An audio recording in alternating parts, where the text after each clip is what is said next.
Hello दोस्तों, एक नए मंगा एक्सप्लेन वीडियो में आप सभी का स्वागत है।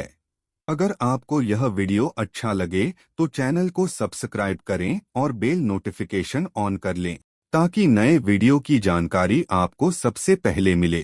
तो चलिए दोस्तों, वीडियो शुरू करते हैं। सीनियर लियो वापस आया है यहाँ खेलने के लिए। इतनी आसानी से नहीं मिलता ये चांस। यूज जल्दी से पानी दे। क्या तू यूज हाई स्कूल से पसंद नहीं करती थी? ही यिंग ने मना नहीं किया कि वो कभी उसे पसंद करती थी, पर इस बार मिलने पर यूज कुछ अलग सा लगा। वो फीलिंग पहले जैसी नहीं थी। उसका प्लेइंग स्टाइल भी थोड़ा वीक लग रहा था। अब उसके दिल में कोई और था जो उससे कहीं ज्यादा स्ट्रांग था। हालांकि उसने उस इंसान का नाम नहीं लिया, पर अनजाने में ही उसने लियो लैंग यू को अपने दादा के रेजिडेंशियल एरिया के बुद्धा लोगों से कंपेयर कर दिया। उसकी बेस्ट फ्रेंड ने ट्यूरेंट प्रोटेस्ट किया, ऐसा कौन सा बूढ़ा आदमी है जो इसके जैसा हैंडसम होगा। उसने उसकी पसंद पर डाउट किया। उसने ये बात नहीं मानी। फोन पर नोटिफिकेशन देखकर उसने पानी की बोतल अपनी फ्रेंड को वापस दे दी। उसने खोला तो देखा एक्सप्लोसिव न्यूज थी। आज टीआरएन वीन मिस्टीरियस गो प्लेयर ने किमुरा इचिरो को हरा दिया है।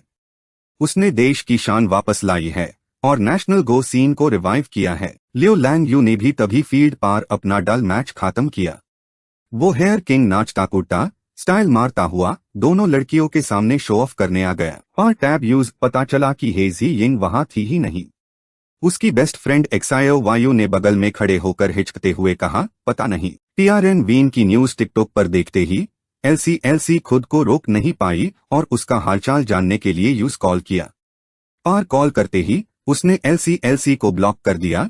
बोलता है कि उनके बीच कोई क्लोज रिलेशनशिप नहीं है। उसने आर्ग्यू नहीं किया, बस एक्सप्लेन किया कि उसने फोरम्स पर उसकी न्यूज देखी थी, इसलिए कॉन्ग्रेचुलेट करने के लिए कॉल किया था। उसने बहुत मॉडेस्ट तरीके से जवाब दिया कि ये सब तो बस एम्प्टी फेम है, जैसे हवा और बादल। उसने फिर पूछा, इतने टाइम से कैम्वेन डिस्ट्रिक्ट वेल घर में क्यों नहीं आए हो? क्या अब वहां रहने का प्लान नहीं है? टीआरएन वीन ने रिप्लाई किया कि उसने सबर्ब्स में एक घर खरीदा है, बस थोड़ी फ्रेश एयर के लिए। जब स्कूल स्टार्ट होगा तब मेन कैम्वेन डिस्ट्रिक्ट वेल घर में वापस आऊंगा। ये सुनकर वो बहुत एक्साइटेड हो गई और बोली, ये तो बहुत अच्छी बात है। तब तो मैं आपके लिए हर दिन खाना बनाऊंगी। फोन डिस्कनेक्ट होते ही वो एलसी के ख्यालों में खो गया। जो पहले एक डिफरेंट लड़की थी, उसने रिसेंटली मेयर लिए खुद को कितना बदल दिया है। हर बात समझती है, चुपचाप देती है, बिना कुछ एक्सपेक्ट किए। लगता है उसे उसके साथ थोड़ा और अच्छा बिहेव करना चाहिए। और तभी एमएनजी की आवाज फिर से गूंज उठी। वो छोटी लड़की उसके पास आई, हाथों में डुबेड सूटकेसेस पकड़े हुए। टीआरएन वीन अभी भी सेटिस्फाइड नहीं था। उसने उसे याद दिलाया कि वो सारा सामान ले ले जो उसने उसके लिए खरीदा था। लड़कियां ऐसे कैजुअल कपड़े नहीं पहन सकती। उसने पोर्च पार पदे सूटकेसेस के ढेर की तरफ इशारा किया और कहा, मैं और नहीं उठा सकती। क्या मैं थोड़ा कम ले जा सकती हूँ? टीआरएन वीन हंसा और बोला, कोई बात नहीं, सब मुझ पर छोड़ दो, मैं तुम्हें स्कूल ड्रॉप कर दूंगा। इमोशनल होकर वो उसके गले लग गई। आप कितने अच्छे हो, मैं आपसे सबसे ज्यादा प्यार करती हूँ। एमएनजी को वापस गले लगाते हुए उसने कहा, आखिर तुम ही तो मेरी एक लौटी बहन हो। उसकी बाहों में होना कितना वार्म फील हो रहा था। उसका चेस्ट इतना स्ट्रांग था कि उस लड़की को थोड़ा सा इन्फैचुएटेड फील हुआ। वो वहां से जाना ही नहीं चाहती थी। एमएनजी अभी भी सोच रही थी कि क्या उसे बताना चाहिए कि वो और वो ब्लड रिलेटिव्स नहीं है। अब तक तो उसे एक छोटी राजकुमारी की तरह पैम्पर किया गया है। अब वक्त आ गया है कि वो होश में आए। लेकिन जैसे ही उसने कुछ कहने के लिए मुंह खोला, उसने उसे रोक दिया। ट्रैन वेन को कुछ ठीक नहीं लगा। उस लड़की के अफेक्शन पॉइंट्स अब 94 तक पहुंच गए थे। यूज डर था कि वो यूज कॉन्फेस कर देगी। ये तो बिल्कुल नहीं हो सकता। ट्रैन वेन ने अपनी उंगली उसके होंठों पर राखी। यूज चुप रहने का इशारा किया। उसने कहा, मैं हमेशा तुम्हें अपनी रियल सिस्टर मानता हूँ। मैं ऐसी कोई बात नहीं सुनना चाहता जो हमारे भाई बहन के रिश्ते को अफेक्ट करे। मोंग ने उसे अपनी नाम आंखों से देखा। तो क्या आपको सब पता था इतने वक्त से? वैंग मोंग ने सोचा कि उसे पहले से ही पता था कि उनका रिश्ता रियल सिबलिंग्स का नहीं था। लेकिन जिस तरह से वो उसकी केयर करता था, उससे उसे थोड़ा इल्यूजन हो गया था कि वो उसके लिए यूनिक है। सिस्टम ने अनाउंस किया, उस लड़की के अफेक्शन पॉइंट्स में +1 हो गया। करंट अफेक्शन पॉइंट्स 95 और counter attack successful. सिंप Lord target ने 3.5 बिलियन खर्च किए, होस्ट को 350 मिलियन यूएन का रिवॉर्ड मिला। वैंग मोंग मोंग अब सिंप लॉर्ड बन गई है। होस्ट को 35 strengthening points mine. Congratulations host, आपको मास्टर लेवल सिंगिंग स्किल मिली है और ऑटोमेटिक स्किल अपग्रेड पॉइंट्स भी मिले हैं। सिस्टम की अनाउंसमेंट सुनकर वो जैसे थंडरस्ट्रक हो गया। व्हाट द हेल, ये फिर से काउंटर अटैक कैसे हो गया? क्या मैंने ठीक से एक्सप्लेन नहीं किया था? मैंने उसे इतने क्लियरली रिजेक्ट किया, फिर भी उसके अफेक्शन पॉइंट्स बढ़ गए। ये क्या हो रहा है? जब वो अपना सर पकड़कर कुछ सोच ही रहा था, तभी उस लड़की ने उसके गाल पर एक चुम्मी दी और वहां से भाग निकली। ट्रैन वेन वही फ्रीज हो गया।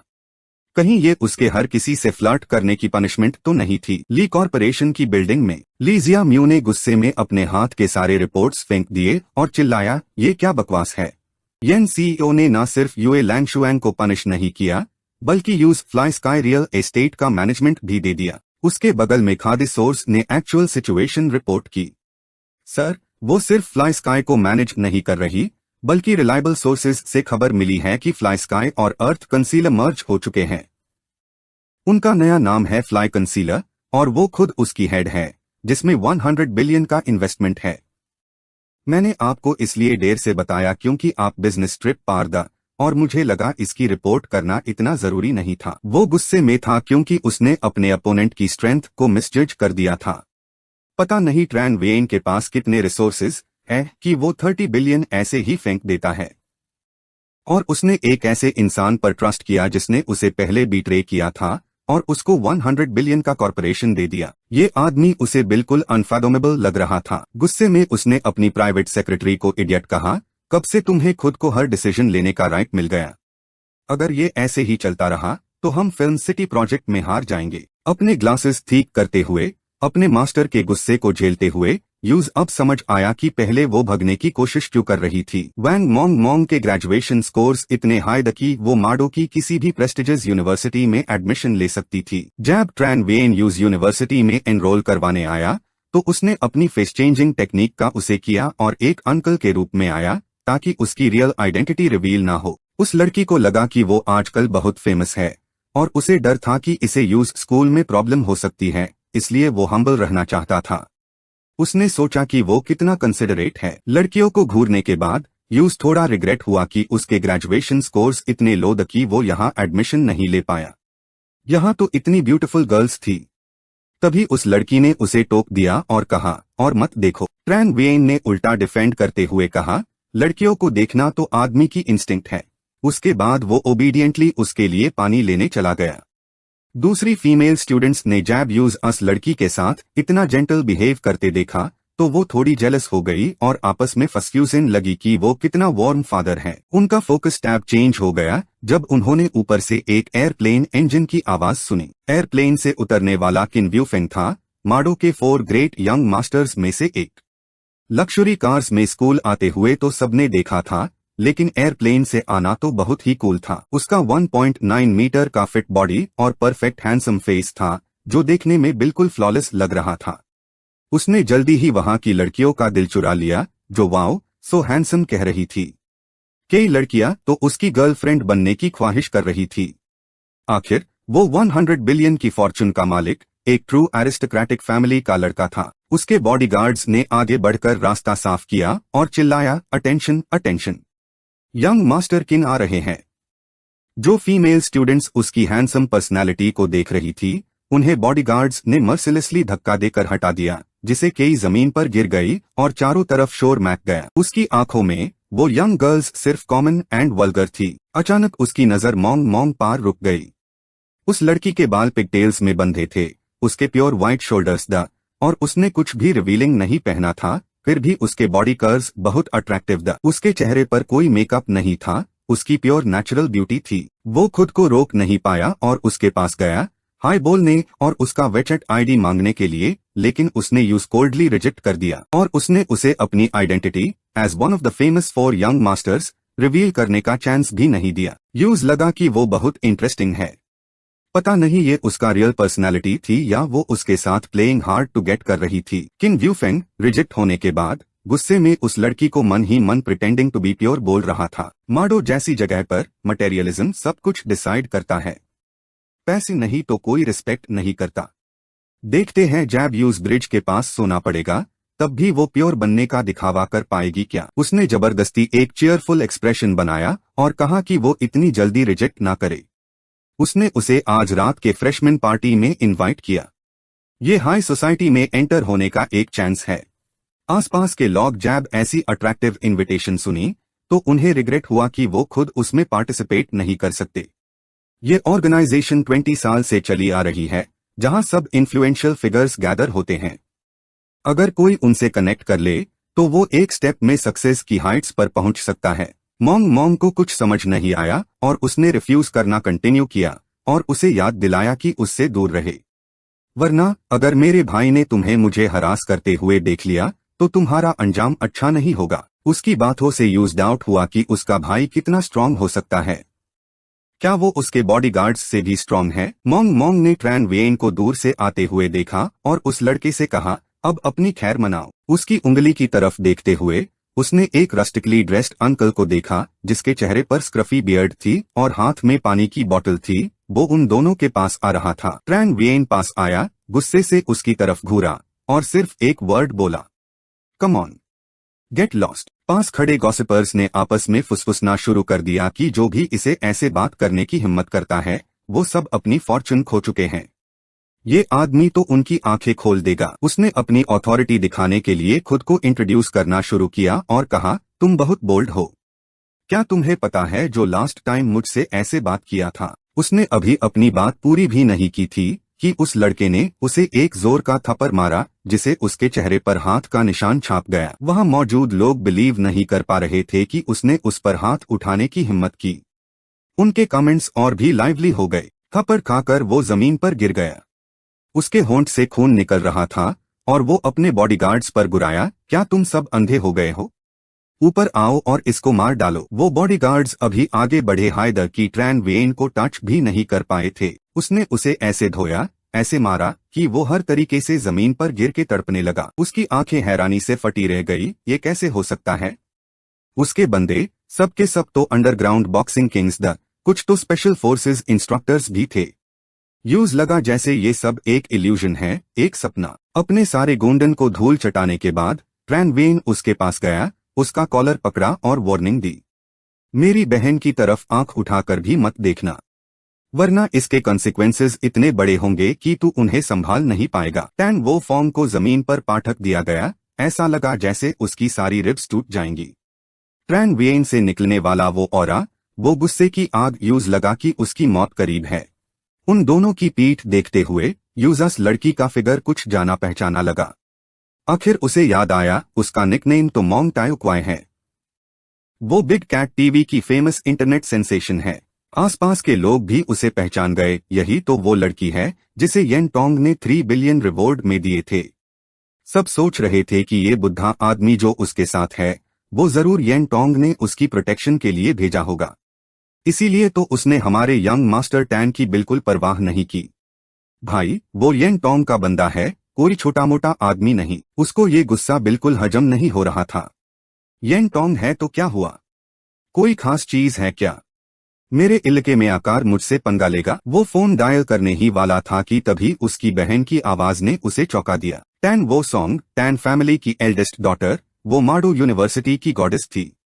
जैसे ही वो आई उसने अपने भाई को दांतना शुरू कर दिया। क्या फिर से कोई ऐसा काम कर रहे हो जिसे फैमिली की बीजाटी हो? पहले हाई हेलीकॉप्टर में आए हो, क्या सबको बताना चाहते हो कि टैन फैमिली कितनी रिच है? अब यहाँ फिर नया तमाशा शुरू कर दिया है। उसने मासूमियत से कहा, मुझे बुली किया गया है। उसका गुस्सा 7वें आसमान पर पहुंच गया। उसने घूर कर पूछा, कौन है वो? उसने ट्रैन वेन और उसकी बहन की तरफ इशारा कर दिया। वो जबरदस्ती उसके सामने आकार खादी हो गई और गुस्से से बोली, क्या तुमने मेरे भाई पर हाथ उठाया है? ट्रैन वेन ने इनकार नहीं किया, सीधे सीधे कह दिया, हाँ मैंने ही किया है। सिस्टम ने ट्यूरेंट नोटिफाई किया, सिंप लॉर्ड एक्शन शुरू। Name, Tan Wo Song, age 23, beauty value 9.6, successful counter attack पार reward 10% of simp lord expenses, 50 enhancement points, skills like firearms use, stock trading mastery, combat, dancing, appraisal, psychology, English, racing, flying planes. Current favourable impression with host -90 points. उसके चेहरे पर अब भी वही cold और arrogant look था। उसने कहा, अगर तुमने खुद मान लिया है तो अब मैं तुम्हें दिखाऊंगी कि प्राइस चुकाना क्या होता है। लेकिन लोग मुझे वीक को बुली करने वाली ना बोले, इसलिए मैं तुम्हें एक अपॉर्चुनिटी दूंगी। उसने पूछा, कौन सी अपॉर्चुनिटी? उसने डिमांड की, तुम घुटनों पर झुककर अपनी गलती मानो तो मैं तुम्हारी पनिशमेंट को थोड़ा लाइट करने पर कंसिडर करूंगी और तुम्हारी बहन को भी माफ कर दूंगी। ट्रैन वेन ने बिल्कुल भी झुकने का इरादा नहीं दिखाया, सर ऊंचा करके जवाब दिया, मैं भी तुम्हें एक अपॉर्चुनिटी देता हूं। अपने भाई को कहो कि वो घुटनों पर झुककर मुझसे माफी मांगे और तुम मेरे सामने 90 डिग्रीज झुको, टैब मैं तुम दोनों भाई बहन को छोड़ूंगा। ये बातें सुनकर वो और गुस्से से आग बाबूला हो गई। उसने हाथ उठाया यूज स्लैप करने के लिए और गुस्से में बोली, तुम बेवकूफ, स्टूपिड। लेकिन उसका हाथ उससे फास्ट कैसे हो सकता था? उसका रिस्ट पहले ही उसने मजबूती से पकड़ लिया था। इस बात से वो और पागल हो गई। उसकी गंदी हाथ की हिम्मत कैसे हुई मुझे टच करने की? उसने सोचा, इस बार मैं तुम्हें मौत की नींद सुला दूंगी।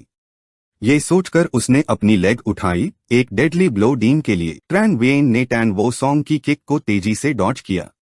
उसने मन ही मन सोचा, ये लड़की तो सच में कितनी विशेष है। बस उसके भाई को थोड़ा सा मारा था और ये तो मुझे बर्बाद करना चाहती है। क्या ये सच में मुझे कोई वीक डार्पॉक समझती है? गुस्से की आग उसके सर चैट चुकी थी। उसने बिना सोचे समझे अपना हाथ उठाया। लैम CHLC ने उसे जाते हुए देखा। वो उसके पास आई और अपना हाथ उसके चेस्ट पार रखते हुए बोली कि वो TN सरनेम वाली लड़की उससे कुछ ज्यादा प्लीज्ड नहीं लगती। अरे तुम, अब जो मेन एक्सपोज्ड हो गया हूँ, क्या वो तुम्हारी वजह से नहीं है, नॉटी किड? प्लेन में तुमने जानबूझकर ऐसा बोला था, मेरी इमेज खराब करने के लिए, है ना? वो छोटी लड़की अब आंसुओं से भरी आंखों से अपोलोजाइज कर रही थी और एक्सप्लेन किया कि वो उसकी बहुत केयर करती है। वो नहीं चाहती थी कि कोई और लड़की TRN वीन को मिस करे। वो उसकी बाहों में थ्रो हो गई। रोट ह्यू बोली कि वो TN वो सॉन्ग को यूज स्नैच करने नहीं देगी। बोली, चाहे तुम मुझे हेट भी करो, मुझे कोई केयर नहीं है। उसने छोटी लड़की को गले लगाकर जेंटली कंफर्ट किया, मैं तुम्हें कैसे हेट कर सकता हूँ? तुम तो मेरे दिल की अडोरेबल लिटिल जीनियस हो। यूज इतना गुड देखते हुए उसने भी अपना दिल खोल दिया। उसकी मॉम के जाने के बाद डैड हमेशा अग्रेसिव रहते थे। सिर्फ उसका ब्रदर हाई उससे अनकंडीशनली प्यार करता था और रिसेंटली उसका ब्रदर भी यूज डिसलाइक करने लगा। यूज जानता कि उसने लैम फैमिली के लिए ट्रबल क्रिएट किया है। जो कुछ भी उसने किया वो सिर्फ सबसे एक्नॉलेजमेंट चाहती थी। क्यों कोई उससे सिंपेथाइज नहीं करता? जितना वो बोलती गई उतना ही वो रॉन्ग फील करती गई और उसके आंसू और बढ़ गए। यूज एक्सपेक्ट नहीं था कि ये यूजुअली मिस्चिवस लड़की का इतना वल्नरेबल साइड भी है। लगता है उसने रिसेंटली अपने अंदर बहुत प्रेशर छुपा रखा था। उसने उसकी आर्म को दोनों हाथों से पकड़ा। उसने यूज सीरियसली देखा और बोला, डोंट वरी, लैम फैमिली के मैटर में मेरी भी थोड़ी रिस्पॉन्सिबिलिटी है। तुमने मेरी तरफ से बर्डन उठाया है। थोड़ी देर में मैं तुम्हें 20 बिलियन ट्रांसफर करूंगा और लैम फैमिली का कैपिटल चेन रिजॉल्व हो जाएगा। लैम CHLC ने TRN वीन को टीयरी आइज से देखा और एक सेकंड बाद वो खुद को रोक नहीं पाई और सॉब्स में फूट पड़ी। अपने आंसू पूंछते हुए वो बोली, तुम बहुत गुड हो। उसने कुछ नहीं कहा पर वो जानता था कि वो क्या सोच रही है। काउंटर अटैक थी। कस ऑकवर्ड मोमेंट में अचानक उसका हाथ उसके चेहरे पर आ गया। अपने टिपटोज पार खड़े होकर उस छोटी लड़की ने उसके लिप्स को एम किया और अपने लिप्स उस पर रख दिए। जैसे ही उनके लिप्स माए, VNG अचानक उनके बीच में चीख पड़ी। लैम CHLC ने एम्बैरेसमेंट में अपना चेहरा छुपा लिया। शर्माते हुए बोली, मेरा फर्स्ट किस आपके लिए था। अपने लिप्स पार हाथ फर्ट ह्यू TRN वीन को लगा कि ये फीलिंग नॉट बैड थी। MNG ने कमर पर हाथ रख कर दांता, तुम बहुत नॉटी हो। अपने ही ब्रदर को परमिशन के बिना कैसे किस कर सकती हो? उसने इम्प्रॉपरली उसकी नेक को गले लगा लिया। उस छोटी लड़की को चैलेंजिंग एक्सप्रेशन से देखते हुए पूछा, व्हाई नॉट? उसने असर्ट किया कि वो यूज लाइक करती है और वो भी यूज लाइक करता है। उस छोटी लड़की को वार्न किया कि उन्हें डिस्टर्ब ना करे और यहाँ से चली जाए क्योंकि नेक्स्ट सीन किड्स के लिए नहीं है। अपने ब्रदर के बेस्ट फ्रेंड के साथ बेड पार जाने की बात सोचकर वो छोटी लड़की गुस्से से स्टीम हो गई। वो भागकर उसकी एक आर्म को गले लगा गई, चीखते हुए बोली, नो, ब्रदर मेरा है। अगर तुमने उससे कॉम्पीट किया तो हम राइवल्स बन जाएंगे। लैम CHLC ने स्नोट करते हुए कहा कि वो उस छोटी लड़की से फाइट नहीं करेगी। उसने एक अग्रीमेंट प्रपोज किया कि वो पीसफुली कोएग्जिस्ट करेंगी, एक दूसरे को एक्सेप्ट करेंगी, दोनों हारमोनियसली एक साथ रह सकती है, यहाँ तक कि वो उसके बच्चे भी पैदा करना चाहती थी। मेंगमेंग को लगा उसकी सोच कितनी एडवांस्ड है। क्या वो थोड़ी सेल्फिश हो रही है, जो उससे सिर्फ अपने लिए चाहती है? कहीं ऐसा तो नहीं? तभी लुओ लुओ दौड़ते हुए उसको गले लगा लेती है और बोलती है, अरे बिल्कुल, शेयर कर सकते हैं। तुम्हें पक्का बताती हूँ, हम दोनों साथ हो या ना हो हमारी दोस्ती पे कोई असर नहीं पड़ेगा, बल्कि हम और क्लोज हो जाएंगे। सच कहूँ तो उसके लिए मेंगमेंग तो बस एक छोटी सी बच्ची है, वो तो आगे चल के उसकी भाभी बनने वाली है। मेंगमेंग को लगा ये शेयर करना तो बहुत एम्बेरसिंग होगा। आखिर वो चेन युएन की रियल सिस्टर तो है नहीं, उसके लिए तो उसके दिल में कुछ और हाई फीलिंग्स है। लुओ लुओ को लगा आगे जाके तो वो उसकी भाभी ही बनेगी, तो अभी से उसको दीदी बुलाना चाहिए। लेकिन मेंगमेंग तो मैंने वाली नहीं थी, बोली, सपने देखना बंद करो, मैं हूँ दीदी, मेरी हाइट देखो। उसने अपनी हाइट को हाई स्केल बना दिया, जो लंबा वो दीदी। यूज उम्मीद नहीं थी कि उसकी बेस्ट फ्रेंड हाई उसको ऐसे तंग करेगी। दोनों बिल्लियों और कुत्तों की तरह लड़ने लगे। चेन युएन सोच भी नहीं सकता था कि उनकी ऐसी दोस्ती ऐसे ड्रामेटिक मोड में चली जाएगी। उसने एक गहरी सांस ली। यूज उम्मीद थी कि लुओ लुओ के आने से मेंगमेंग के दिमाग में जो गलत ख्याल आ रहे हैं उसके लिए वो रुक जाएंगे, वरना उसे सच में समझ नहीं आ रहा था कि वो क्या करता। अगले दिन जैसे ही वो दरवाजे तक पहुंचा, उसने लुओ लुओ को प्रॉमिस्ड 20 बिलियन ट्रांसफर कर दिए। वो बहुत इमोशनल हो गई और उससे प्रॉमिस किया कि वो स्क्वेड्रन के नाम पार लैम में इन्वेस्ट करेगी। ये पैसे बिल्कुल वेस्ट नहीं होंगे। उसने कहा, तुम्हें जो करना है करो, मेरे लिए तुम टेंस ऑफ बिलियंस से भी ज्यादा इंपॉर्टेंट हो। उसके अफेक्शन पॉइंट्स +1 हो गए हैं, अब 99 points. Affection breakthrough. Host को 10 एनहांसमेंट पॉइंट्स का रिवॉर्ड मिला। अचानक लुओ लुओ ने अपने पंजों पर खड़े होकर उसके गाल पर एक किस कर दी। मेंगमेंग ने ये देखा तो चीख पड़ी, अपनी बेस्ट फ्रेंड को बोली, हे गंदी कही की, उससे भी किस करना था। तो वो झट से भागी और चेन युएन के दूसरे गाल पर भी किस कर दिया। चेन युएन वही फ्रोजन हो गया, कुछ रिएक्ट ही नहीं कर पाया। इत्तेफाक से चेन युएन को अंडर 20 लड़कियों ने जबरदस्ती किस किया। ये scene movie queen Jiang Man Ying और उसकी असिस्टेंट ने देख लिया, जो सामने रहते थे। उसकी फोटोज तो रीसेंट सोशल मीडिया पर हर जगह वायरल हो रही थी, हर कोई उसे जानता था। जैसे हाय अन दोनों लड़कियों ने उससे देखा, वो उसकी आइडेंटिटी के बारे में धीरे धीरे फसफ्यूसन लगे। पहले तो वो एक दूसरे के कण में धीरे से बात कर रही थी, पर बाद में उन्होंने इतना लाउड बोलना शुरू कर दिया जैसे वो जानबूझकर उसे सुनना चाहती थी। उन्हें यकीन नहीं हुआ कि चेन युएन, जो एक फर्स्ट रैंक गॉड है, वो दो छोटी लड़कियों को कीप कर रहा है। उन्हें लगा सुबह सुबह कितनी बैड लक है कि ऐसे स्कमबैग से मिलना पड़ा, जो सिर्फ दूसरों की बेटियों की लाइफ बर्बाद करता है और फिर उन्हें छोड़ देता है। उसके बगल में खादी वो दोनों लड़कियां सिचुएशन समझे बिना बहुत एक्साइटेड थी कि उनकी नेबर मूवी क्वीन है। इस फीमेल सेलिब्रिटी की इंफॉर्मेशन भी हर जगह वायरल थी, उसके बहुत फैंस द। वो 18 साल की उम्र में फिल्म अकेडमी में एंटर हुई और इमीडिएटली एक बहुत हॉट ब्लॉकबस्टर फिल्म में लीड रोल मिल गया। 23 साल की उम्र में उसने गोल्डन रूस्टर अवार्ड जीता बेस्ट एक्ट्रेस के लिए। बाद में तो वो और भी फेमस होती चली गई, जैसे पतंग हवा में उड़ती है, और कभी किसी स्कैंडल में नहीं फांसी। अपनी खुद की कंपनी शुरू करने के बाद जियांग मैन यिंग ने अपने बॉयफ्रेंड को पब्लिक कर दिया। वो एक नॉर्मल बैकग्राउंड का लड़का था और दोनों कॉलेज से एक दूसरे को जानते थे। रूमर्स द कि उसके बॉयफ्रेंड ने उसके करियर में रुकावट डाली, लेकिन अब तक उसने अन रूमर्स का कोई जवाब नहीं दिया। उसको आगे चलते देखकर वो और उसकी दो सिस्टर्स उसके पास गए बात करने के लिए। हेलो, आप जियांग मैन यिंग है क्या? मैं आपकी फिल्म्स बहुत पसंद करता हूँ, आपकी एक्टिंग बहुत इमोशनल होती है। उसने कोल्ड टोन में बस एक पोलाइट थैंक यू कहा और उसके बाद उन तीनों से एक लफ्ज भी नहीं बोला। लॉर्ड सिस्टम ओपन हो गया। नाम Jiang Man Ying, age 26, beauty value 9.2 points, affection -60 points. Counter attack complete होन पार रिवॉर्ड। लॉर्ड सिस्टम के मनी का 10% और 50 enhancement points. Additional skills, violin mastery, acting, singing, lyric writing, music composition, dance directing. Elevator में पांचों में से कोई किसी से कुछ नहीं बोला। एटमॉस्फेयर इतना क्वाइट हो गया कि सफोकेटिंग लगने लगा। जैसे हाई एलिवेटर खुला, Jiang Man Ying cold look के साथ आगे बढ़ी। उसने चेन युअन को गुड बाय कहना भी जरूरी नहीं समझा। उसको इतना एरोगेंट देखकर चेन युअन को भी उसके साथ ज्यादा इन्वॉल्व होने में कोई इंटरेस्ट नहीं था। आखिर वो उसका फैन तो था नहीं। एलिवेटर से बाहर निकलकर उसने अपनी बेसबॉल कैप पहनी, अपना फेस थोड़ा हाइड करने के लिए। तभी उसने अनएक्सपेक्टेडली देखा कि वो एक आदमी की कार में बैठ रही है। उस लड़के ने जैसे हाई यूज देखा, उसने बोस्ट किया कि उसने नई कार खरीदी है। उसने पूछा, सब ठीक चल रहा था तो तुमने कार क्यों बदली? तो उसने जवाब दिया, आज हम वेडिंग ड्रेस ट्राई करने जा रहे हैं ना, तो तुम्हें पिक करने के लिए नई कार तो बनती है ना। उन दोनों को खुश खुश बात करते और हेस्ट हुए देखकर वो अपनी असिस्टेंट को भी नीचे भूल गए और कार चलाकर निकल गए। चेन युअन को बहुत ऑकवर्ड फील हुआ। अगर ये लड़की जियांग मैन यिंग उससे फोर्स करती है तो उससे लगता है कि वो थर्ड पार्टी बन जाएगा और दूसरों का लव डिस्ट्रॉय कर देगा।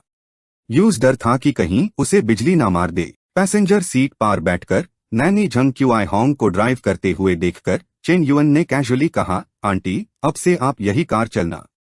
वो हिचकिचाई और बोली, ये ठीक नहीं है, ये कार बहुत एक्सपेंसिव है। उसने साय करते हुए कहा, कार चलाने के लिए ही तो होती है ना, बस एक रोल्स रॉयस हाई तो है, ये कोई बहुत हाईफी चीज नहीं है आपके लिए। आप रिलैक्स होकर चलाओ। आंटी होंग रिलैक्स नहीं हो पाई। वो सोच रही थी कि अभी ये यंग मैन एम्प्लॉयमेंट एजेंसी गया था एक ऐसी नैनी मांगने के लिए जिसे ड्राइव करना आता हो। किसने सोचा होगा कि उसे ऐसी लक्जरी कार चलानी पड़ेगी?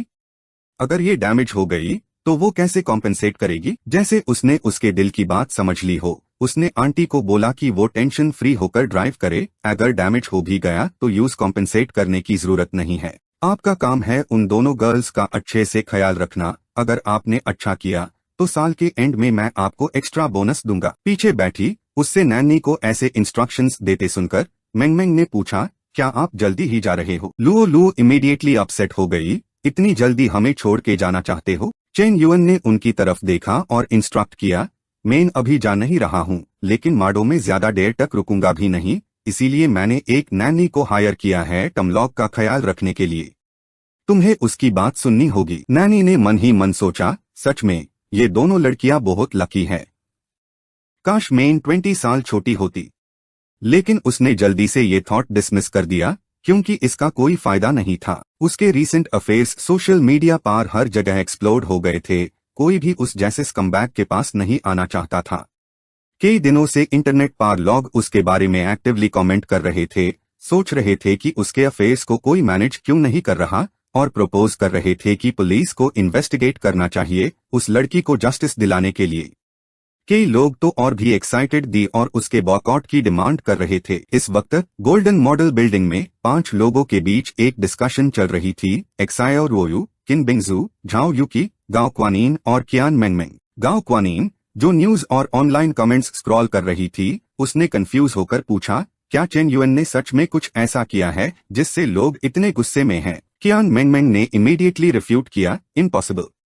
वो कम्प्लीटली ऑनेस्ट नहीं है, लेकिन उसका कैरेक्टर बुरा नहीं है। पिछले कुछ दिनों में उसने ये भी पता लगाया कि जिस लड़की ने उसको स्लैंडर्ड किया था उसका आईपी एड्रेस माडो में था, जबकि वो चेन युअन इस पीरियड में हाँ सिटी में अपने काम में बिजी था और उससे तो तुम लोग जैसे लोगों से भी डील करना था। उसके पास बिल्कुल टाइम नहीं था कि वो उस लड़की के साथ कोई ट्रबल क्रिएट करे। झाओ यूकी स्ट्रांगली खादी हुई और डिक्लेयर किया कि उसकी साइलेंस का मतलब है कि उसे फर्क नहीं पड़ता कि बाहर की दुनिया उसके बारे में क्या कहती है, लेकिन वो लोग यूज ऐसे स्लैंडर्ड होते हुए नहीं देख सकते। उसने डिसाइड किया कि वो उस पर्सन को ढूंढ निकलेगी और उसे एक लेसन सिखाएगी। उनके बोलते ही 5 हाथ एक दूसरे पर रखकर लड़कियों ने जोर से ट्रैन वेन के प्रोटेक्शन के नारे लगाए। माडो में उसका फोन बाजा, कॉलर दीप ड्यूटी था। उसने बताया कि ब्राइट लाइट हाउस शिप का सेलर आ गया है, आज दोपहर सब डायरेक्टली मिलकर बात कर सकते हैं। लोकेशन शिप पार है और वो उसकी हेल्प के लिए एक प्लेन भेजेगा। उसने कोई ऑब्जेक्शन नहीं किया और ट्यूरेंट अग्री कर दिया। दीप ड्यूटी के प्राइवेट प्लेन में बैठे हुए ट्रैन वेन सोचने लगा कि इस एयरक्राफ्ट का ओनर कौन है। उसने बिना छिपाए रिप्लाई किया कि इस रेड अर्थ एयरक्राफ्ट का ओनर टॉन्ग फैमिली है, जो world renowned 7 great ship Kings में से एक है। ताकि वो इस फैमिली को अच्छे से समझ सके, उसने ऐड किया कि भले ही वो 7 ग्रेट शिप किंग्स में से एक है, लेकिन पिछले एक डेकेड से दूसरी इंडस्ट्रीज के बूम के साथ शिप बिल्डिंग इंडस्ट्री अब उतनी प्रॉस्परस नहीं रही। टोंग फैमिली के करंट हेड टोंग टियानबा ने इस इंडस्ट्री को रिवाइव करने के लिए कई तरीके ट्राई किए, लेकिन सब फेल हो गए। बल्कि उन्हें बहुत हैवी लॉसेस हुई और वो अर्न भी नहीं कर पा रहे थे। ये शिप तो एक मनी बर्नर है, मेंटेनेंस कॉस्ट्स और एम्प्लॉय सैलरीज मिलाकर हर दिन बहुत पैसा खर्च होता है। मनी बर्नर सुनते ही यूज लगा उसने सच में एक ट्रेजर खरीद लिया है। अगर बिजनेस के लिए नहीं भी तो वो इस शिप को फ्लाइट टीम बनाने के लिए या बिग कैट टीवी के लिए एक्टिविटीज ऑर्गेनाइज करने के लिए उसे कर सकता है। शाम 5 बजे बुसोंग कोस्टल रोड पार यूज नोटिफिकेशन मिला कि वो पहुंच गया है। प्लेन शिप के कैबिन में डायरेक्टली लैंड कर सकता था, जिसे ट्रैन वेन को लगा कि ये शिप कितनी बड़ी है, लेकिन आज ये उसकी होने वाली थी। इस सोच ने उसे और भी एक्साइटेड कर दिया। ट्रैन वेन का स्वागत जनरल टोंग की असिस्टेंट एक्सायो ला ने किया। यूज याच्ट का टूर कराने का टास्क मिला था। चलते चलते उसने बताया कि इस याच्ट में टोटल 15 डेक्स है, 2358 रूम्स है, जो 6000 गेस्ट्स और 1000 स्टाफ को अकोमोडेट कर सकते हैं। अंदर एक लक्सुरियस बार है, बेड कैबिन्स है, एक जिम है जिसमें सारे एक्सरसाइज इक्विपमेंट है, और बैंक्वेट हॉल्स और दूसरी लक्सुरियस अमेनिटीज भी अवेलेबल है। यहाँ का सबसे लक्सुरियस रूम 100,000 युएन पर नाइट तक का है। थोड़ी देर घूमने के बाद वो उन दोनों को डाइनिंग रूम के सामने ले गई और कहा कि टोंग टियानबा अंदर उनका वेट कर रहे हैं, मील के लिए एंजॉय करें। और अंदर टोंग टियानबा ने उन दोनों का गर्मी से स्वागत किया। फॉर्मेलिटीज स्किप करते हुए सब डाइनिंग टेबल पर बैठ गए। डीप ड्यूटी ने उसकी तरफ से कहा कि ट्रैन वेन इस याच्ट से बहुत सेटिस्फाइड है और 7 बिलियन में खरीदने के लिए अग्री है और वो दोनों डायरेक्टली डील कर सकते हैं। टोंग टियानबा ने एक साथ फुल पेमेंट की डिमांड की, इंस्टॉलमेंट्स नहीं, और चाहा कि याच्ट पर ज्यादा से ज्यादा स्टाफ को रखा जाए। पैसों का मैटर उसके लिए कोई प्रॉब्लम नहीं है, लेकिन ह्यूमन रिसोर्सेज के बारे में वो खुद डिसाइड करना चाहता है। अगर वो अथॉरिटी नहीं बना सकता तो बॉस कैसे बनेगा? वो भी टाइम को समझने वाला इंसान था। उसने और हैगल नहीं किया, सबको डिनर के लिए इनवाइट किया, उसके बाद कॉन्ट्रैक्ट साइन होगा। उन दोनों के वेलकम के लिए उसने ब्लूफिन ट्यूना सैशिमी केयरफुली बनाया था, जो बहुत अपीलिंग लग रहा था। करीब 1 घंटे बाद शिप के सारे स्टाफ उसके और ट्रैन वेन के सामने गैदर हो गए। टोंग टियानबा ने माइक उठाया और क्लियर अनाउंस किया कि आज से मेरे बगल वाला आदमी आप सबका नया बॉस होगा। अब सब फोकस करो और उसकी बात सुनो। नीचे ट्यूरेंट शोर मैक गया, बातें होने लगी। यूज देखकर वो जाना पहचाना सा लगा, जैसे उसे कहीं देखा हो। सबको स्टेबल करने के लिए उसने माइक उठाया और कहा, हेलो एवरीवन, मैं ट्रैन वेन हूँ। सबसे पहले मैं 500 मिलियन खर्च करूंगा आप सबकी सैलरीज डीन के लिए। ट्रैन वेन की आवाज पूरे शिप में गूंज उठी। उसका 500 मिलियन सैलरीज डीन के लिए खर्च करना सबको शॉक में खड़ा कर दिया, खासकर वो वर्कर्स जिन्हें पिछले कई महीनों से लॉसेस के कारण सैलरीज नहीं मिली थी। वो इतने मूव्ड हुए कि उनकी आंखों में आंसू आ गए। उन्हें लगा नया बॉस कितना अच्छा है। उसके घर में बच्चे के लिए मिल्क पाउडर भी नहीं था अब तक, अब वो खरीद सकता है। उसकी फाइनेंशियल डिफिकल्टीज उसने एक झटके में सॉल्व कर दी। ऐसा अच्छा बॉस और कहाँ मिलेगा? उसने पहले हाई कैलकुलेट कर लिया था कि क्रेडिबिलिटी बनाने का सबसे अच्छा तरीका पैसा देना है। जब सबका एक्साइटमेंट खत्म हो गया तो उसने आगे कहा, अब मैं सब डिपार्टमेंट डायरेक्टर्स को एक कदम आगे आने के लिए इनवाइट करता हूँ। ट्यूरेंट उसके सामने 11 लोगों की एक लाइन थी। हर कोई जॉयफुल मूड में था, सोच रहे थे कि वो मैनेजमेंट डिपार्टमेंट को और रिवॉर्ड करेगा। इस बार वो रिच हो सकते हैं, लेकिन उसके अनाउंसमेंट ने सब 11 लोगों को शॉक कर दिया। मैं अनाउंस करता हूं कि आप सब 11 लोगों को फायर्ड किया जाता है। आसमान जमीन जैसे कोलैप्स हो गए। इस नए बॉस के emotions Waqai unpredictable. The हैंगडे ship के मैनेजर्स में से एक गुस्से में पागल हो गया और गाली दी। माँ की आंख, मैं एक्सेप्ट नहीं करता। मैंने इस शिप पर 5 साल काम किया है। किस राइट से तुम मुझे फायर कर रहे हो? ट्रैन वेन ने बहुत कोल्ड एटीट्यूड से कामली रिप्लाई किया, इसलिए क्योंकि मैं इस शिप का ओनर हूँ। ये पूरी शिप मेरी है। वो और भी अनकन्विंस्ड हो गया और उससे लड़ने के लिए आगे बढ़ा। उसके होंठों के कोने थोड़े से ऊपर हुए। मुझे मारना चाहते हो? देखते हैं कौन किसको मारता है। लेकिन यूज एक्शन लेने की जरूरत नहीं पड़ी। एक आदमी जिसका नाम डब्ल्यू चेंगोंग था, वो आगे दौड़कर उससे रोका। उसने कुछ बेसिक मार्शल आर्ट्स मूव्स से उसके हाथों को पीछे लॉक कर दिया और यूज शिप के फ्लोर पर गिराकर चिल्लाया, क्या पागलपन कर रहे हो बॉस के सामने? वो अभी भी एरोगेंट था। यूज खुद को छोड़ने का ऑर्डर दे रहा था। और यूज इनसबॉर्डिनेशन के लिए गाली दी और कहा कि वो उसकी सैलरी डिडक्ट करेगा। ट्रैन वेन अब उसके पास गया और पूछा कि क्या उसका नाम डब्ल्यू चेंगोंग है, क्योंकि अभी जब वो दोनों बात कर रहे थे उसने हल्का सा सुना था कि दूसरे ने उसका नाम चिल्लाया था। उसने रिप्लाई किया, जी बॉस। ट्रैन वेन ने एक शॉकिंग न्यूज अनाउंस की जिसे वो हैरत से मुंह खोले खड़ा रह गया। आज से तुम इस शिप के कैप्टन और जनरल मैनेजर भी हो। वहां मौजूद सब लोग भी बिलीव नहीं कर पा रहे थे कि ऐसा भी हो सकता है। कुछ लोग रिग्रेट कर रहे थे, सोच रहे थे कि अगर पहले पता होता तो वो भी आगे बढ़ते। उन्हें लगा कि उन्होंने अपनी फेट बदलने का हेवन डिफाइंग अपॉर्चुनिटी अभी मिस कर दिया है और उनकी आंखों से आंसू बारिश की तरह बरस रहे थे। कुछ लोग तो उसके कैप्टन बनने से इतने अपसेट द जैसे उनकी मां मर गई हो। उनके चेहरे पर भी आंसू लुढ़क रहे थे। डीप ड्यूटी, जो अब तक ऑब्जर्व कर रहा था, अब कन्विंस हो गया था कि ये आदमी लोगों को मैनेज करना कितनी अच्छी तरह जानता है। एक ग्रुप को सप्रेस करना, दूसरे ग्रुप को अपनी तरफ खींचना। वो सच में एक हिडन फैमिली का कंटेम्पररी प्रोडिजी था। ट्रैन वेन ने सबके सामने एक और अनाउंसमेंट किया, सबको बुलाया कि वो ऐसे लोगों को एक्सपोज करें जिन्होंने अपनी पावर का गलत फायदा उठाया और प्राइवेट फंड्स का एम्बेजलमेंट किया। बस सफिशिएंट एविडेंस हो तो जितना दूसरे आदमी ने प्रॉफिट कमाया है उतना हाई रिवॉर्ड विसल ब्लोअर को मिलेगा। जैसे ही उसने अनाउंसमेंट खत्म किया, एक लाइटनिंग बोल्ट शिप के मास्ट पार चमकी और तेज बारिश शुरू हो गई। पता नहीं आज वेदर इतना एराटिक क्यों था। आपका ये अनाउंसमेंट कुछ लोगों को कंफ्यूज कर गया तो कुछ को खुश। विसल ब्लोअर्स को रिवॉर्ड मिलेगा। इस क्रूज के कुछ हाई रैंकिंग ऑफिशियल्स ने अपने सबॉर्डिनेट्स को बहुत सताया था।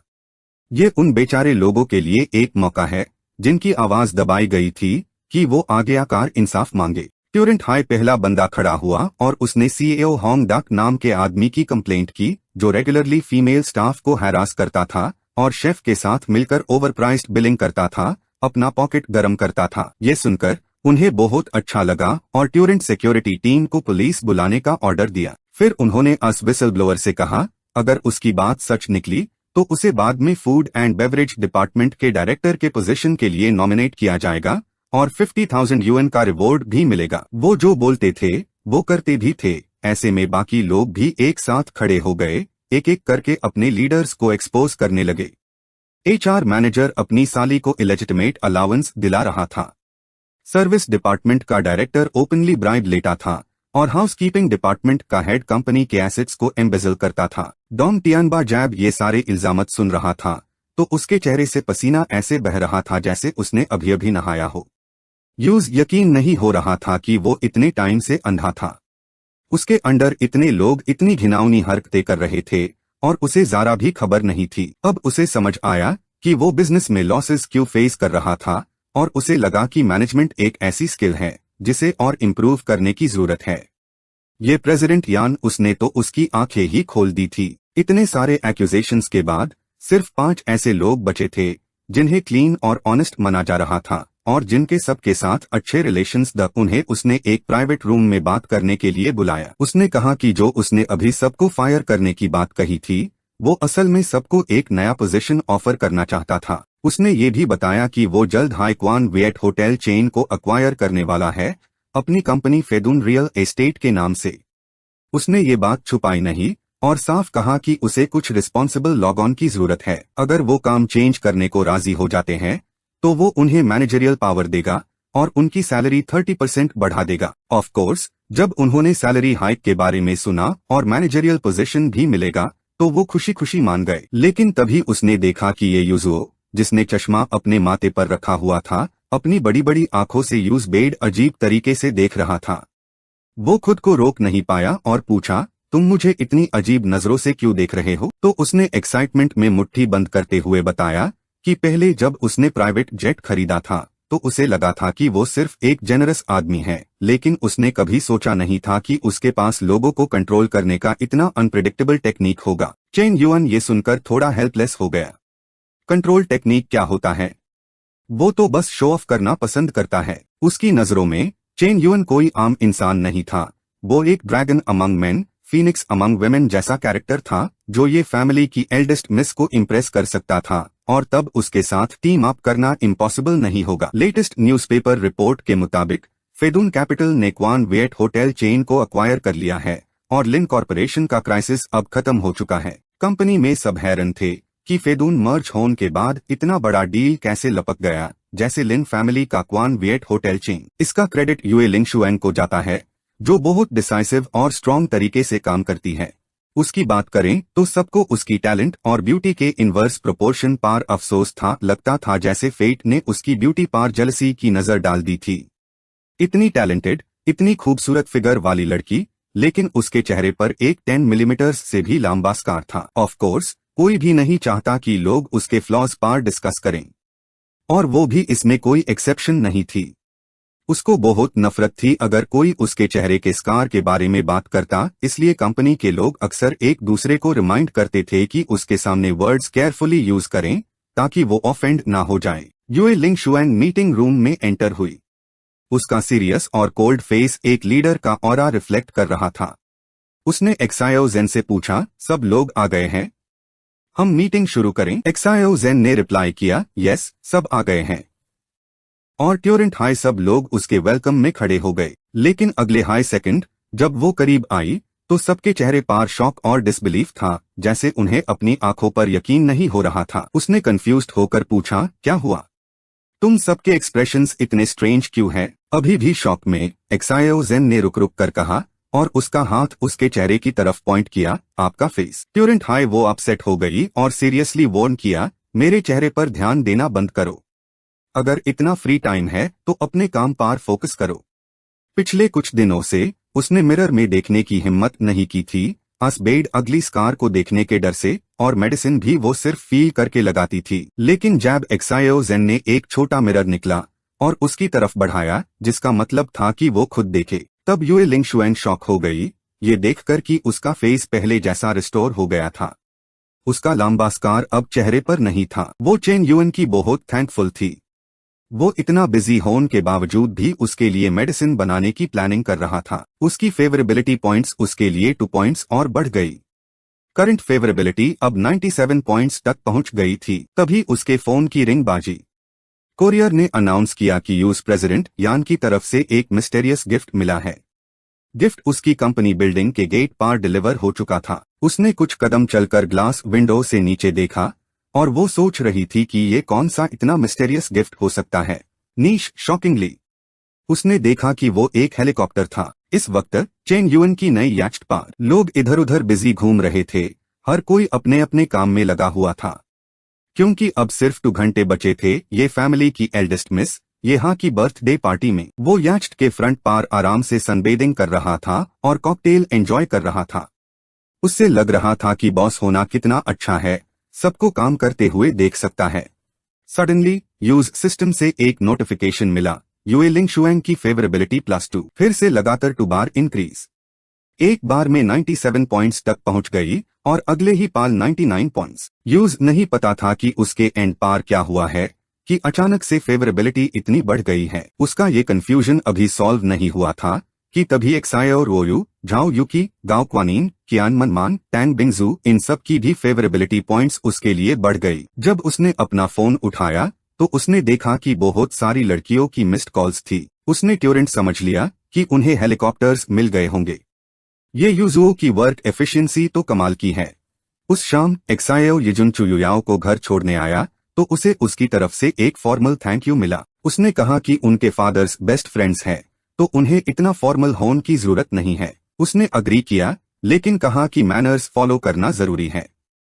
उसके दिमाग में चल रहा था, अगर फैमिली बैकग्राउंड और पर्सनालिटी की बात करें तो ये बंदा ट्रूली एक आइडियल बॉयफ्रेंड मटेरियल है। लेकिन अफसोस कि उसके दिल में किसी और की तस्वीर थी, इतना कि कई बार यूज डाउट होता था कि चेन युएन ने उस पर कोई स्पेल तो नहीं कर दिया। लेकिन जब यूज याद आया कि वो शुरू से एंड तक सिर्फ गांव क्वानीन पर फोकस्ड था, तो उसका दिल टूट गया और उसे लगा कि उसके वन साइडेड लव का कोई फ्यूचर नहीं है। जब वो घर के अंदर जाने वाली थी तभी कोई आया और उसकी आइडेंटिटी पूछी और बताया कि किसी ने यूज गिफ्ट भेजा है। जब उसने हेलीकॉप्टर को क्रेन से आते हुए देखा तो उसने कंफर्म करने के लिए पूछा, कोई मिस्टेक तो नहीं है?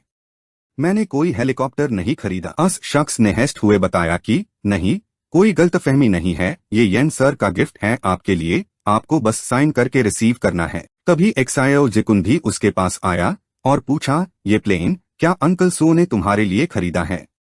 कितने जेनरस है वो। उसका जवाब सुनकर वो शॉक हो गया। ये चेन युअन का गिफ्ट है, द दिट NHT के वाई टोन। और उसने उसे रोक ठोक मना कर दिया। बोली, अब हम कभी नहीं मिलेंगे, मैं नहीं चाहती कि चेन युअन मुझे गलत समझे। NGOC मैक तो उस वक्त यही सोच रही थी कि वो भी उसे पसंद करता है, तभी तो इतना एक्सपेंसिव गिफ्ट दिया है। उसके फेवरेबिलिटी पॉइंट्स 10 से बढ़ गए और अब करंट फेवरेबिलिटी 90 पॉइंट्स है। शाम हो चुकी थी और इस लक्सुरियस याcht पार खुले समंदर में चमचमती रोशनियां दूर तक फैली हुई थी। सारे रिच किड्स, यंग मास्टर्स और प्रिंसेसेस सब सिल्क के कपड़ों में सजे थे और एक साथ ग्लास रेज करके आज के ग्रैंड इवेंट को सेलिब्रेट कर रहे थे। सिर्फ चेन युअन था जिसे कपड़े चेंज करने का ख्याल तक नहीं आया। वो सुबह से अपने स्विमसूट में ही सनबाथ कर रहा था और अंदर जाने का उसका कोई इंटेंशन नहीं था। वो सोच रहा था, अच्छा हुआ ये याcht मेरा है, मैं अपनी मर्जी के कपड़े पहन सकता हूँ। अगर इस गर्मी में सूट और टाई पहनना पड़ता तो कितनी मुश्किल होती। उसकी इस अजीब पर्सनालिटी ने काफी लोगों का अटेंशन खींच लिया। सब सोच रहे थे, ये कौन है, ऐसे स्ट्रेंज कपड़े पहनकर कैसे आ गया। सबकी बातें सुनकर टैन बुशुएन की नजर भी उसकी तरफ गई। शायद उनकी लास्ट मीटिंग का इम्प्रेशन इतना डीप था कि एक नजर में ही उसने चेन युअन को पहचान लिया। उसे समझ नहीं आ रहा था कि क्या उसे शो ऑफ करना पसंद है, जो वो एक इतने इम्पोर्टेंट ओकेजन पर ऐसे कपड़े पहनकर आया है। लेकिन उसकी कोई डिजायर नहीं थी उसके पास जाकर विश करने की। उसने बस अपने छोटे भाई को जल्दी करने को कहा, मेरी पार्टी स्टार्ट होने वाली है, चलो।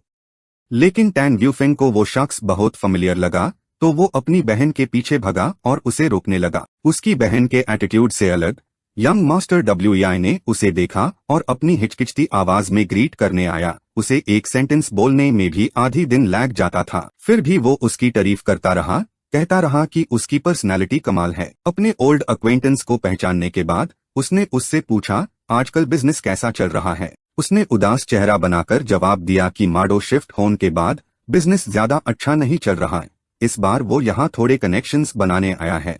चेन युअन ने उसे हिम्मत दी, बोला सब ठीक हो जाएगा, और साथ ही उसे एक बिजनेस कनेक्शन भी इंट्रोड्यूस किया। वो ट्यूरेंट एक्साइटेड हो गया, लेकिन जब उसने रियल एस्टेट बिजनेस के 5 वर्ड्स सुने तो उसने हाथ हिलाकर कहा, नहीं नहीं, रहने दो। तभी मेन हॉल के बाहर से आवाजें आने लगी, यंग मास्टर ली आ गए हैं। ये सुनकर यंग मास्टर WEI ने जल्दी से उसे गुड बाय कहा, क्योंकि वो शख्स जिसे उसके फादर ने मिलने को कहा था वो आ चुका था। उसकी जल्दी वाली पोज देखकर उसने बस अपना सर हिलाया और स्माइल किया। मन ही मन सोच रहा था, क्या लक है, अभी अभी एक अमीर होने का चांस रिफ्यूज कर दिया। मैं तो ISE माडो में बिजनेस ग्रो करने में हेल्प करने वाला था। और फिर Li Jiangu entered the crowd looking dashing in a dark red suit, black shirt और रेड टाई में उसका एरोगेंट और कैरिस्मेटिक पर्सोना अस आउटफिट में और भी निकल कर आ रहा था। उसकी एंट्री से सब लोग बातें करने लगे, सबको लगा वही इस पार्टी का सेंटर ऑफ अटेंशन है। माडो के सारे यंग मास्टर्स में से सिर्फ वही दिट फैमिलीज एरिस के लिए सूटेबल था। वैंग मेंगमेंग और लिन जिलुओ भी याcht पार द क्यूट प्रिंसेस ड्रेसेस पहनकर आते ही उन्होंने अपने भाई को ढूंढना शुरू कर दिया, पर ये थोड़ा डिफिकल्ट था क्योंकि यहाँ बहुत क्राउड था। इधर उधर देखने के बाद दोनों सिस्टर्स ने फाइनली डिस्कवर किया कि यहाँ सबसे स्ट्रेंजली ड्रेस्ड पर्सन उनका अपना भाई ही था। मेंगमेंग को समझ नहीं आया कि भाई ने ऐसे कपड़े क्यों पहने हैं, तो उसकी बहन ने उसे डेटा, तुम्हें कुछ समझ नहीं आता, इसे पर्सनैलिटी कहते हैं। इस बात को इग्नोर करके दोनों बहनें हाथ पकड़कर उसकी तरफ दौड़ने ही वाली थी कि सडनली मेंगमेंग का रिस्ट पकड़ लिया गया। ये बोल्ड मूव करने वाला कोई और नहीं टैन व्यूफेंग था। उसने नास्टी स्माइल के साथ कहा, इस बार तुम भाग के नहीं जा सकोगी लिटिल गर्ल। वैंग मेंगमेंग को अपनी तरफ खींचकर उसने हेस्ट हुए कहा, लास्ट टाइम तो कोई आ गया था डिस्टर्ब करने, पर इस बार तुम्हें कोई नहीं बचा पाएगा। उसने अभी अपनी बात खत्म ही की थी कि एक सॉफ्ट लिटिल हैंड ने उसे पुश करके दूर कर दिया। मेंगमेंग का हाथ उसके ग्रिप से छुड़ाया गया। लिन जिलुओ गुस्से में बोली, अपने डॉग्स क्लॉस उस पर मत लगाना। उसके बाद उसने ट्यूरेंट मेंगमेंग का हाथ पकड़ा और वहां से भाग गई। वो उन्हें रोकने के लिए आगे बढ़ने ही वाला था कि एक स्विमसूट पहना हुआ शख्स उसके सामने आ गया और उसे रोक दिया। वो गुस्से से चिल्लाया, क्या तुम्हारे पास आंखें नहीं है क्या? जब उसने नोटिस किया कि सामने चेन युअन है तो उसका एटीट्यूड थोड़ा काम हो गया। ओह, मैं तो किसी और को समझा। तो तुम हो येन सर, पहले हमारे बीच कुछ मिसअंडरस्टैंडिंग्स हो गई थी, लेकिन मुझे कोई फर्क नहीं पड़ेगा अगर तुम हाथ मिलाने को रेडी हो जाओ। क्या पता फ्यूचर में मैं तुम्हारा ब्रदर इन लॉ बन जाऊं। ये बोलकर वो बड़े घमंड से हंसने लगा। उन दोनों का शोर शराबा सुनकर क्राउड फिर से एक्साइटेड हो गई। सब येन सर की आइडेंटिटी पहचान गए थे और उन्हें लगा कि उसकी पर्सनैलिटी कमाल है। कुछ लोग उसकी करेज से इम्प्रेस नहीं थे, क्योंकि इतनी नेगेटिव न्यूज ऑनलाइन वायरल होने के बाद भी वो ऐसे पब्लिक प्लेस पर इस अटायर में अपीयर होने की हिम्मत कर रहा था। वो सारी बातें चेन युएन के कानों तक पहुंच गई। उसने सोचा कि टैन व्यूफेंग यहाँ के रिच लॉगॉन पर रिलाई कर रहा है और सोचता है कि वो उस पर हाथ नहीं उठाएगा। अगर वो ऐसा सोचता है तो वो सच में बहुत नाइव है। ली जियमू ने भी उसे देख लिया। उसे सरप्राइज हुआ कि वो फिर भी पार्टी में आया है, लेकिन उसने उसके लिए एक बड़ा गिफ्ट रेडी कर रखा था, बस उसके बर्बाद होने का वेट कर रहा था। उसी वक्त एक लड़की चेन युएन के सामने दौड़कर आई, जमीन पर गिर गई, उसका हाथ पकड़ा और ड्रामेटिकली रोट यू बोली कि वो एक्सायो है। उससे बेग कर रही थी कि वो उसे छोड़कर ना जाए। वो लड़की अपने एक्ट में और भी डीप चली गई, बहुत बेचारी सी लग रही थी, बोली कि उसके पेट में 3 मंथ्स का बेबी है। उसे पैसा नहीं चाहिए, स्टेटस नहीं चाहिए, वो किसी के भी साथ जाए, बस उसे रिजेक्ट ना करे। एक बच्चा अपने फादर के बिना कैसे रह सकता है। वहां मौजूद लोग उसे पहचानने लगे। वही लड़की थी जिसने रिसेंटली ऑनलाइन फोरम्स पर उसके अगेंस्ट एलिगेशंस लगाए थे। सब सोचने लगे तो क्या ये सब सच था। बिना सही गलत सोचे लोगों ने उसे गाली देना शुरू कर दिया, उसे इविल डीड्स के लिए ब्लेम किया। कुछ लोगों ने अपने फोन निकल लिए वीडियो बनाने के लिए, ये देखने के लिए कि वो कैसे एक्सप्लेन करेगा। ये तो डेफिनेटली एक्सप्लोसिव न्यूज है। जब वो सोच रहा था कि इस सिचुएशन को कैसे हैंडल करे, लिन झिलुओ दौड़कर आई और उस लड़की को चेन युएन से दूर धकेल दिया। उसने उसे डेटा और कहा, बकवास मत करो। ये भी कंफर्म किया कि चेन युएन उसे नहीं जानता। वो लड़की ट्यूरेंट जमीन पर गिर गई, एक चीख के साथ। अपने आंसुओं से भरे बेचारे चेहरे के साथ उसने उसकी तरफ देखा और दर्द से कराहने लगी। सबने ट्यूरेंट नोटिस किया कि उसके लोअर बॉडी से बहुत ब्लड फ्लो हो रहा था। झंग जियाओक्सियाओ ने चेन युएन की तरफ देखा, उसका नाम लेकर दर्द से चिल्ला रही थी। लिन झिलुओ के चेहरे पर फियर और पैनिक साफ दिख रहा था। उसने ये इंटेंशनली नहीं किया था, उसने अभी ज्यादा फोर्स भी नहीं लगाया था, तो ये सब कैसे हो गया। ली जियाम्यू ये पूरा शो एंजॉय कर रहा था और अंदर ही अंदर सोच रहा था कि उससे ये एक्ट्रेस हायर करने में जितने पैसे लगे वो पूरे वसूल हो गए। उसकी एक्टिंग कितनी रियलिस्टिक थी, कोई वंडर नहीं, वो ड्रामा एकेडमी की स्टार स्टूडेंट है। लेकिन उसको क्या पता था कि वो लड़की सच में प्रेग्नेंट थी। उसे लगा ये औरत कितनी क्रूएल है, पैसों के लिए अपने पेट में पाल रहे बच्चे की सेफ्टी की भी परवाह नहीं करती। पता नहीं इस बच्चे का फादर कौन है, और क्या उससे पता है इसकी करतूतों के बारे में। तो वो बना महान, ये फैमिली के मेंबर्स को पीछे से ज्ञान दीन लगा। बोला, मैडम मिस ये की बर्थडे पार्टी शुरू होने वाली है। ऐसे तमाशों से माहौल खराब होता है। येन टोंग की पोस्ट बड़ी होगी, लेकिन यहाँ डिस्टरबेंस क्रिएट करना ये फैमिली की बेइज्जती है। ये टियान लिंग जो ये हुईजू का लड़का है, उसको ये बात बिल्कुल फिट लगी। ट्यूरेंट सिक्योरिटी को आवाज दी कि आईसी बाहर करो। अपनी मिस की ग्रैंड पार्टी को एक बमकिन से खराब करे, ये उसे गवारा नहीं था। तभी डब्ल्यू चेंगोंग अपनी सिक्योरिटी फोर्स के साथ धमाकेदार एंट्री मारी। पूछा, कौन है जो यहाँ हंगामा कर रहा है? उसको अभी नीचे उतरो। उसने चेन युएन की तरफ उंगली दिखाते हुए कहा, हाँ वो ही है विलन। सबने उधर देखा और शॉक हो गए। ये तो अपने बॉस है। क्या आज रात की पार्टी नहीं चाहिए? हमारे बॉस को थ्रो आउट करने की बात कर रहे हैं। डब्ल्यू चेंगोंग ने एक बार फिर क्रॉस चेक किया। अरे भाई, क्या तुम सच में इन साहिब को बोट से नीचे फेंकना चाहते हो? उसने पूरे स्वैग के साथ जवाब दिया, हाँ ऐसा ही है। ये पार्टी हमारी है, हमारी फैमिली की। मैं जिसे चाहूं यहां से निकलवा सकता हूं। उसकी आइडेंटिटी कुछ भी हो, मुझे फर्क नहीं पड़ता। माडो है मेरी ये फैमिली का राजा। कैप्टन ने एक लफ्ज भी नहीं कहा, चुपचाप अपनी टीम के साथ वहां से निकल गया। सबकी आंखों में चेन युएन का तमाशा देखने की चमक थी। सोच रहे थे, बोट से उतरने के बाद माडो में इसकी क्या इज्जत बचेगी। जितना उन्हें वो दिखता, उतना ही ज्यादा वो सोचते कि ये लूजर यही डिजर्व करता है। ये टियान लिंग के चेहरे पर जीत की चमक थी। सोच रहा था, तू चाहे कितना भी बड़ा येन टोंग हो, यहाँ तो मेयर रूल्स चलेंगे। मियर टेरिटोरी में आकर तू मेरे पैरों के नीचे ही दबेगा। उसने सोचा उसकी ये मूव पूरे देश को हिला देगी, मगर जो अगला सीन हुआ उसने पूरे क्रूज शिप को हिला डाला। कैप्टन और उसके साथी चेन युएन के सामने खड़े हो गए, 90 डिग्री पार झुके और एक सुर में बोले, बॉस। ली जियाम्यू को तो सांप सूंघ गया। पसीने से लथपथ सोच रहा था, ये बोट तो डोंग फैमिली की थी ना, कब से चेन युएन का हो गया ये सब। डब्ल्यू चेंगोंग अब चेन युएन के आगे खड़ा था। उसने अदब से पूछा, बॉस, वो यंग मास्टर ये आपको बोट से उतरने को बोल रहे हैं, अब इस सिचुएशन को कैसे हैंडल करें। चेन युएन ने गुस्से से कहा, क्या मुझे तुम्हें ये छोटा सा प्रॉब्लम सॉल्व करना भी सिखाना पड़ेगा।